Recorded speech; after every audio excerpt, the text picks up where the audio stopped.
Hola, bienvenidos a Happy Movies. Si vives y respiras cine, suscríbete al canal para descubrir las historias y curiosidades que hacen del séptimo arte algo inolvidable. Hoy viajaremos en el tiempo para explorar una de las películas más entrañables y nostálgicas del cine, Stand By Me. Este clásico no solo nos regaló una historia inolvidable sobre la amistad y el paso de la madurez, sino que también marcó una generación con su emotiva narrativa y actuaciones memorables. ¿Sabías que está basada en una novela de Stephen King? ¿O que casi se elige otro título para la película? Quédate porque vamos a descubrir todo sobre esta obra maestra, sus secretos, curiosidades y el impacto que sigue teniendo décadas después. Comenzamos. Stand By Me o Cuenta Conmigo se estrenó en Estados Unidos el 22 de agosto de 1986, convirtiéndose en una de las películas de esa temporada, un filme de culto para generaciones venideras y que sería inspiración para otras películas y series de televisión como Stranger Things de Netflix. Después de la muerte de uno de sus amigos, un escritor relata un viaje de la infancia con sus amigos para encontrar el cuerpo de un niño desaparecido. Los planes para la adaptación de la historia de Stephen King comenzaron ya en 1983 con el productor de Stand By Me, Bruce Evans, después de leer una copia de la novela de Body. La película se tituló originalmente The Body. El plan original era hacer que la adaptación a la vida fuera lo más fiel posible a la historia, con el título de la película siendo el mismo. A Columbia Pictures no le gustó la idea de usar The Body como título por varias razones. Incluso los especialistas en marketing se preocuparon de que fuera a relacionarse como una película de terror o de culturismo. El guionista Ryan Gideon incluso comentó que sonaba como una película para adultos. Es por eso que al director Rob Reiner se le ocurrió el título Stand By Me, basado en la canción clásica de Benny King, que había elegido para reproducir al final de la película. La historia detrás de Stand By Me se originó en la mente del reconocido escritor sobrenatural y de terror Stephen King, nacido un 21 de septiembre de 1947 en Portland, Estados Unidos. Stephen King era un autor consagrado en 1982. Sus primeras novelas estaban en las listas de los más vendidos. Intrigado por si este éxito era producto de la publicidad asociada a su nombre, le había publicado con el seudónimo de Richard Bachman varios libros donde tocaba la ciencia ficción y el post-apocalíptico. Su agente Kirby McCauley le animó a que dejase por un momento el terror y se decidiese por algo menos de género, por si su encasillamiento era lo que impedía a la crítica reconocer en él a un autor digno y no una máquina de hacer libros para grandes audiencias. La editorial de Stephen King, Viking Press, publicó el 27 de agosto de 1982 una colección de 4 novelas cortas, escritas en diferentes momentos de su vida, en las cuales había abandonado el fantástico y se internaba en el drama. Un drama lleno de elementos inquietantes. Lo único que tienen en común Different Seasons, las 4 estaciones de 1992, es que cada relato estaba situado de forma simbólica en una estación del año. El libro, de nuevo, tuvo mucho éxito, y más aún cuando 3 de los textos fueron llevados al cine. Las 3 películas que salieron de esta antología son de lo mejor que se ha hecho con su literatura. Frank Darabont, uno de los directores que más veces y más apropiadamente ha llevado aquí en el cine, estrenó en 1994 Cadena Perpetua, la aclamada versión de Rita Hayworth y la redención de Shawshank. En 1998, Bryan Singer presentaba su adaptación de la novela corta Alumno Aventajado en Verano de Corrupción. El cuento de invierno, que se titula El método de respiración, todavía no se ha visto en cine, aunque dispone de guión y los derechos están comprados. Una de sus pocas historias y la inclusión de elementos de fantasía, la novela de Body, sería en la que se basara el guión. Stephen King utilizó una anécdota de su infancia para esta novela: el accidente de un niño en idénticas circunstancias.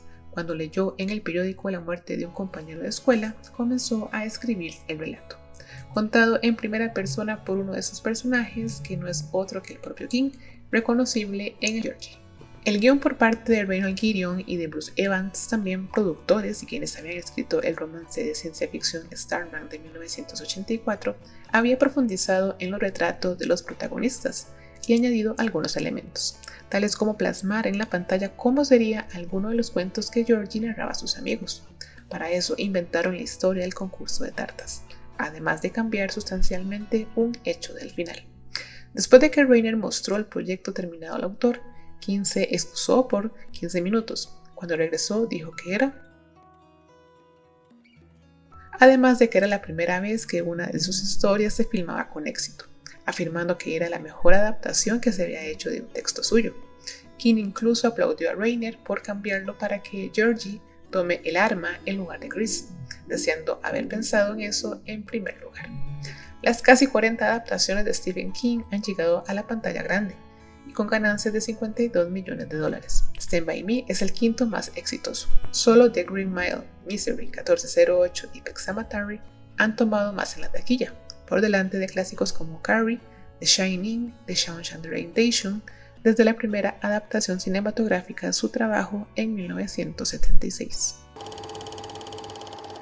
Antes de conocer al director de la película, Rob Reiner, te contaremos sobre quién pudo haber ocupado su lugar. Puede que no pienses en Adrian Lyne como el director más adecuado para la historia, pero fue el primer cineasta vinculado al proyecto. Flashdance de 1983, Atracción Fatal de 1987 y Lolita de 1997 son solo algunas de sus películas. Para ese entonces, Adrian estaba en la producción del futuro clásico de culto 9 semanas y media. Sin embargo, después de concluir la película y exhausto del proyecto, decidió tomarse unas vacaciones, por lo que el comienzo de Stand By Me no sería hasta 1986. Los productores no pudieron trabajar con esa línea de tiempo, ya que habría retrasado significativamente la filmación, por lo que para completar el proyecto se deciden por el director Rob Reiner. Hijo del también actor y director Carl Reiner, Rob Reiner nace un 6 de marzo de 1947 en la ciudad de Nueva York. Parte de sus estudios lo realizó en la UCLA Film School. Como actor, aparte de trabajar en varias películas, formó parte del elenco del programa All in the Family en los 70s y ha hecho varios cameos en series de televisión como 30 Rock, The Simpsons y Hannah Montana. Uno de sus papeles más recientes fue en la miniserie de Netflix Hollywood, como Ace Amber. Estelle, su madre, fue la inspiración para que Rob Reiner se convirtiera en director. Sin embargo, es Carroll O'Connor quien le ayudó a entrar en el negocio de la dirección. De su transición de actor a director, Stand By Me sería una de las primeras películas y éxitos en dirigir, que junto a The Princess Bride, This is a Spinal Tap y The Sure Thing, Reiner fundó su primera compañía de producción. Al sentir una conexión especial con la película después de su finalización, tomó el nombre de la ciudad ficticia donde se desarrolla Stand By Me, nombrándola Castle Rock Entertainment, junto con otros productores en junio de 1987. En una entrevista con el Archive of American Television, declaró que Stand By Me era la película que más significaba para él. Reiner también es conocido como un activista político, cofundador de la Fundación Americana para la Igualdad de Derechos y también es visto como un defensor de los problemas sociales como la violencia doméstica y el consumo de tabaco. Si bien es conocido por sus reversiones de películas clásicas como un cineasta difícil de identificar, Rob Reiner tiene una gran pasión por contar historias. Will Heron nació un 29 de julio de 1972 en Burbank, California, Estados Unidos. Antes de ser parte del elenco de Cuenta Conmigo, participó en películas para la televisión y series como Highway to Heaven de 1985. Luego, con los años, aparecería en Numbers del 2007, CSI en 2005, entre otras. Cuenta Conmigo le sirvió principalmente para conseguir un papel recurrente en Star Trek La Nueva Generación, hasta 1994. Will desde niño fue fan de la serie original. Esto ha provocado que la mayor parte de su filmografía tenga que ver con la ciencia ficción. Desde el 2009 apareció esporádicamente en la serie Big Bang Theory, interpretándose a sí mismo, y cuenta con un canal de YouTube, aunque no cuenta con material reciente, donde se ríe de sí mismo. Fue uno de los bloggers pioneros y ha escrito varios libros. River Phoenix nació un 23 de agosto de 1970 en Madras, Oregon, Estados Unidos. Desafortunadamente falleció un 30 de octubre de 1993 en West Hollywood, California, con tan solo 23 años de edad. Hermano del también actor Joaquin Phoenix, River, antes de ser parte de Cuenta Conmigo, participó en películas y series de televisión como Seven Brides for Seven Brothers y en Robert Kennedy and His Times. Luego de Cuenta Conmigo, trabajaría junto a Harrison Ford en 2 películas, en The Mosquito Coats y en Indiana Jones y la Última Cruzada. Fue nominado al Oscar y al Globo de Oro por Running on Empty en 1988.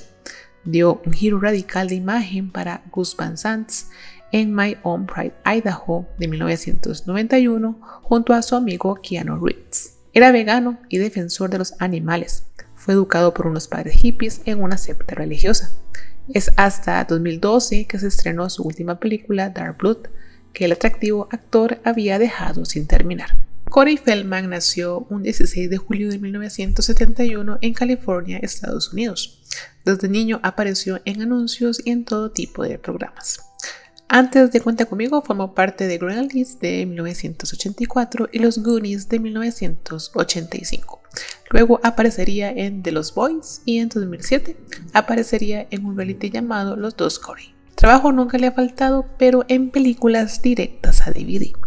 Puso su voz a la serie sobre las tortugas ninjas del 2013 al 2017 y participó en programas como Dancing on Ice. Jerry O'Connell nació un 17 de febrero de 1974 en la ciudad de Nueva York. Aunque sus apariciones tienen más que ver con su vida personal que con la profesional, es el único de los 4 actores que debutó con Cuenta Conmigo. Fue parte del cast de Jerry Maguire y El apartamento de Joe de 1996, Scream 2 de 1997, El canguro Jack del 2003, entre otras comedias juveniles, películas de terror y varias series de televisión, destacando su participación en la serie Crossing Jordan del 2002. Su carrera ha sido más bien irregular, con abundantes cameos en todo tipo de películas y series. Kiefer Sutherland nació el 21 de diciembre de 1966 en Londres, Inglaterra. Antes de Cuenta Conmigo, Kiefer había participado en películas para la televisión y series para luego trasladarse a Estados Unidos por mejores oportunidades. Su actuación en la película le abrió las puertas para participar en The Lost Boys un año después y varios trabajos que en su mayoría serían como villano.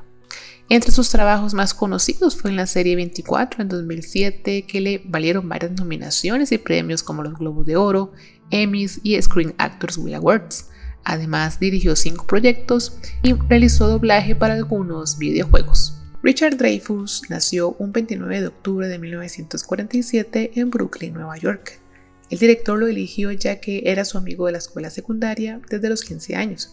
Antes de Cuenta Conmigo ya había rodado Tiburón en 1975 y Encuentros cercanos del tercer tipo de 1977, ambas películas del director Steven Spielberg.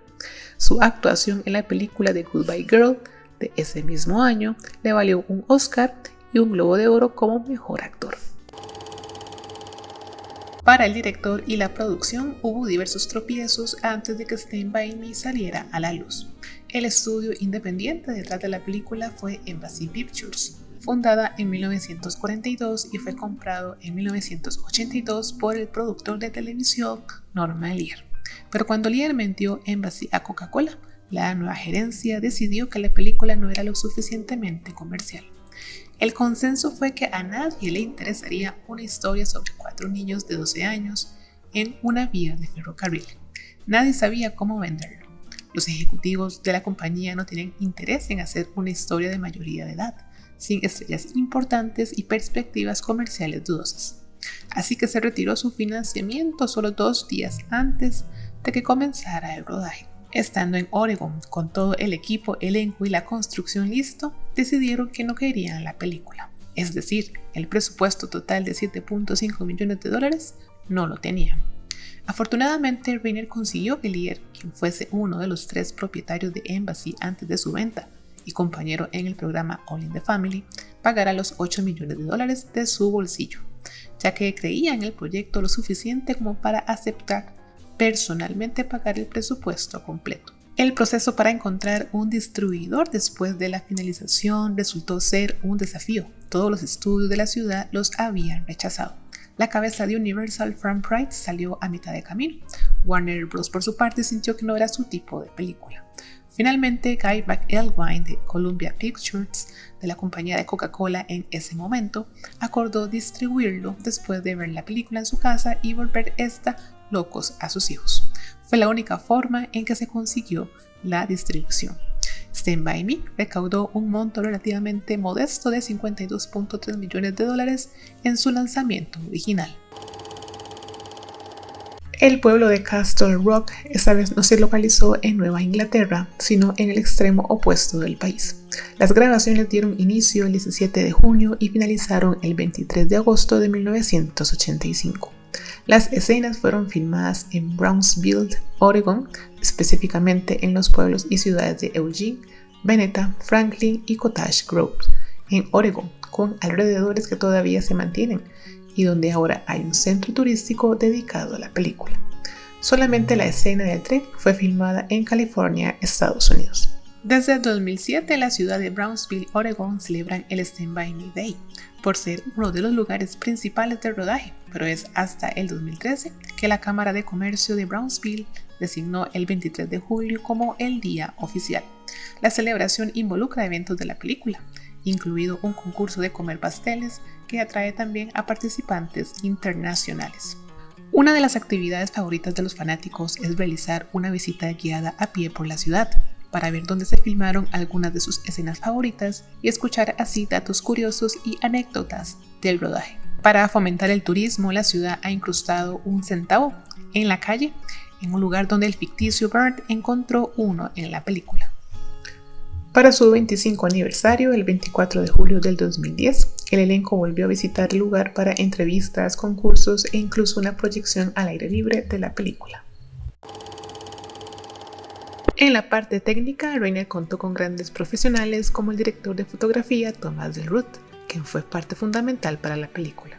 Entre su filmografía destacan, además de la presente, títulos como The Running Man de 1987 y Look Who's Talking de 1989. En televisión destacan trabajos como en E-Art, además de The West Wing en los 2000. Con un evidente naturalismo a fin de hacer que los hechos que el espectador ve en pantalla resulten creíbles, pero a la vez tengan un aspecto de época y de un momento irrepetible en la vida de los protagonistas, es que todas las escenas de presente con el personaje de Richard Dreyfuss están rodadas de modo convencional y sin filtraje, mientras que el grueso de la película, con los 4 muchachos, contiene un aspecto muy suave y difuso, fruto de la utilización de filtros tipo FOT o low contrast, muy al estilo de la década de los 70s. Stand By Me es una película que en su inmensa mayoría consta de escenas exteriores diurnas, muy bien resueltas por Delruth, utilizando diafragmas relativamente abiertos para controlar la profundidad de campo. Delruth hace que casi todas las escenas estén coreografiadas a contraluz, de modo que cuenta con una mayor continuidad y un aspecto mucho más natural, pues al sobreexponer los fondos, su labor sobre todo consiste en rellenar un poco los rostros de los actores cuando ello es necesario. Las locaciones de Oregon y el norte de California en que se rodaron todos estos exteriores colaboran mucho a que las imágenes tengan mucho atractivo. Los resultados son muy buenos, siempre con exposiciones muy precisas, así como imágenes que además de resultar realistas, contienen un punto justo de estilización para quedar bonitas en pantalla. Todo ello con ese aspecto de época añorada que era esencial para la narrativa. Al referirnos a la música, es casi obligatorio hablar sobre la canción con la que abre y cierra la película, Stand By Me, la balada interpretada por Benny King. Como lo comentamos en la parte del título al discutir sobre el nombre que llevaría la película, Reiner eligió una de las frases claves del texto, ese "Quédate conmigo, stay with me", del enfrentamiento final. De esta forma podía conectar la película con la canción, y así sucedió. Stand By Me fue escrita por Benny King, el primer cantante de los Drifters, un grupo vocal de R&B y blues muy popular entre los años 50 y 60, junto a la pareja Jerry Leiber y Mike Stoller. Se grabó el 27 de octubre de 1960. King, quien se convirtió en una de las leyendas del R&B, nació un 28 de septiembre de 1938 y falleció un 30 de abril del 2015 a sus 75 años de edad. Entre las grandes canciones que compuso, destaca por encima de todas este gospel moderno, una emotiva plegaria de ayuda, envuelta en un ritmo marcado por el bajo, que va ascendiendo en progresión con los coros y los elegantes arreglos de cuerda bajo la inspección de Phil Spector y Stanley Applebaum. Según indicó el mismo King, el título se deriva y se inspiró en una canción escrita por Sam Cooke y J.W. Alexander llamada Stand By Me Father. tercera línea del segundo verso de la obra anterior deriva del Salmo. Además citó a los cantantes Brook Benton, Ray Hamilton y Sam Cooke como influencias para su voz de la canción. La canción apareció en el tercer álbum de estudio de King, Don't Play That Song, lanzado el 20 de agosto de 1962. Curiosamente, la canción se editó un año después del momento en el que se desarrolla la novela en 1960 y la película en 1959, pero sobre todo por el contenido del tema, número 1 en el momento de su publicación en un subsello de Atlantic y otro número 1 en 1986 cuando se estrenó la película. Fue una de las 10 primeras canciones en la lista Billboard en las dos ocasiones. B&A nombró el tema como el cuarto más interpretado del siglo XX, por sus miles de interpretaciones. En 2012 se estimó que las regalías de la canción habían superado los $22.8 millones, convirtiéndola en la sexta canción con mayores ingresos en su época. En 2015, la versión original de King fue incluida en el Registro Nacional de Grabación por la Biblioteca del Congreso, como cultural, histórica y estéticamente significativa antes de su muerte. La banda sonora está llena de 10 grandes éxitos del género, que suenan en la radio que acompaña a los niños en su viaje o en la de los coches del grupo de los Chicos Malos. El compositor Jack Nischetz, veterano músico de la época dorada junto a Rolling Stones o Buffalo Springfield y ganador del Oscar y el Globo de Oro a Mejor Banda Sonora por la película An Officer and a Gentleman de 1983, escribió la banda sonora, un arreglo romántico de la original Stand By Me y que se lanzó el 8 de agosto de 1986. Curiosamente, Michael Jackson casi se convirtió en parte de esta película. Al establecer la banda sonora, los cineastas se acercaron a él para crear la música. Se consultó si compondría música original o usaría una de sus canciones. Incluso surgieron informes de que se le pidió que hiciera un cover de la canción Stand By Me, cosa que no sucedió. Para Reiner, el original nunca podría mejorarse y los productores decidieron seguir con la versión original y crearon la banda sonora de los años 50. Actualmente es mundialmente conocida. Cuenta conmigo fue muy bien recibida no solo por el público en general, sino también por la crítica y la mayoría de estas fueron favorables. Cuando nos referimos a las críticas favorables, se dijo que la película brinda los detalles clave y las ideas, al tiempo que mantiene el diálogo libre. Se centra en aspectos mucho más dramáticos y aparentemente autobiográficos. La periodista y crítica de cine de Los Angeles Times, Sheila Benson, en su nota del 8 de agosto de 1986, señaló que es uno de esos tesoros absolutamente imperdibles. Para el medio Variety, señaló, en las manos sensibles de Reiner, se convierte en una meditación sobre la mortalidad. Pero de parte de aquellos que no estuvieron muy de acuerdo está el conocido periodista del The New York Times, Walter Woodman, quien publicó el 8 de agosto de 1986 que los niños menores de 17 años no acompañados no deben ser admitidos en los teatros donde se proyectaría la película. Además, que se debe compartir el crédito por la narración trillada entregada por Richard Dreyfuss. Para el crítico del periódico Chicago Tribune, en su artículo del 22 de agosto de 1986, indicó: Stand By Me es una película de ambiciones honorables severamente comprometidas por una espeluznante farándula. En la película, el sarcasmo adulto y la entrega sofisticada de los niños parecen totalmente fuera de lugar. La película recibió varias nominaciones a los premios de la temporada como del Directors Guild of America, los Globos de Oro e incluso los premios de la Academia. Rob Reiner obtuvo un guiño al mejor director en los Globos de Oro, al igual que la película en sí para mejor drama, mientras que Reynold Gideon y Bruce Evans obtuvieron una nominación al mejor guión adaptado en los Oscar.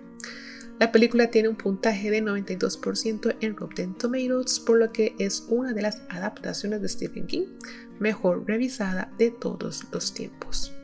La revista británica Empire la ubicó en el puesto número 70 de las 500 mejores películas de todos los tiempos y también fue incluida en el libro 101 películas que hay que ver antes de morir. Los niños nunca estuvieron realmente en peligro durante la famosa escena de esquivar el tren. Parte de la escena involucraba dobles de acrobacias, mujeres usando la ropa de los protagonistas y con el pelo muy corto, que se parecía a los niños. Y parte de esto involucraba también un teleobjetivo extra largo para que pareciera que el tren estaba justo detrás de los muchachos, cuando en realidad todavía estaba en el otro extremo del puente. Debido a esto, Byrne y Geordi no se veían lo suficientemente temerosos en la escena. La producción tomó precauciones adicionales para garantizar su seguridad. El pantano utilizado en la escena de las sanguijuelas fue artificial, en realidad un estanque excavado y lleno de agua hecho por el equipo de producción antes del rodaje, a pesar de parecer bastante real en la película. Cuando Reiner estaba listo para filmar la escena, ya estaba cubierta de musgo. Las sanguijuelas también fueron creadas por la producción. Heron confirmó que, aunque parecían reales, en realidad solo eran accesorios bien hechos por el equipo de efectos especiales. En 2018, Hulu realizó un espectáculo basado en las obras de King, también titulado Castle Rock. Para obtener la mejor reacción posible, a los actores principales no se les permitió ver a Ray Broward hasta que lo revelaran ante la cámara. La escena del descubrimiento del cuerpo se convirtió en un importante punto de inflexión en la película.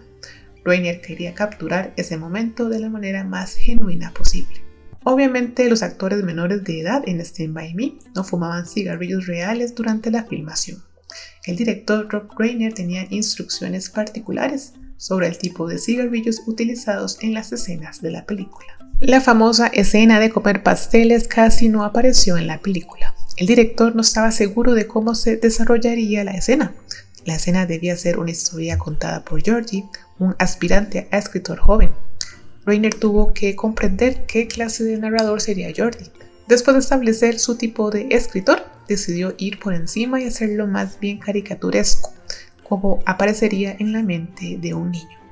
Después de decidir hacer que la escena fuera lo más exagerada posible, el equipo comenzó a trabajar para realizar la visión de Reiner. La escena en sí misma incluía a residentes de la ciudad de Brownsville como extras. El vómito en sí debía crearse con grandes mezclas de requesón y relleno de tarta de arándanos. Incluso los pasteles utilizados en la película se compraron en una panadería local llena de relleno adicional. Para lograr el efecto de vómito proyectil, la producción empleó a 5 hombres para presionar un émbolo gigante en la parte superior de un cilindro, que empujó los 5 galones de pastel llenando una manguera de vacío. Reiner hizo todo lo posible para destacar las mejores actuaciones de los jóvenes actores. Mientras aprovechaba la tristeza de River Phoenix para la escena de la fogata, más tarde empleó tácticas de miedo para la escena del tren. Reiner le pidió a Phoenix que pensara en un momento en que un adulto lo decepcionó antes de filmar la escena, en la que Chris tuvo que hablar sobre lo inútil que se sentía. Una vez que terminaron, Phoenix no pudo dejar de llorar.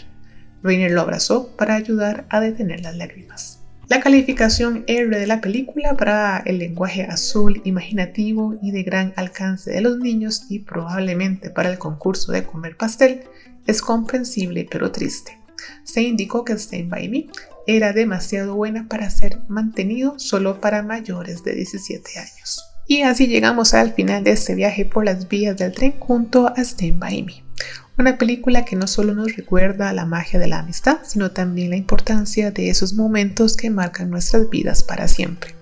Si esta historia resonó contigo, déjame saberlo en los comentarios. ¿Cuál fue su momento favorito de la película?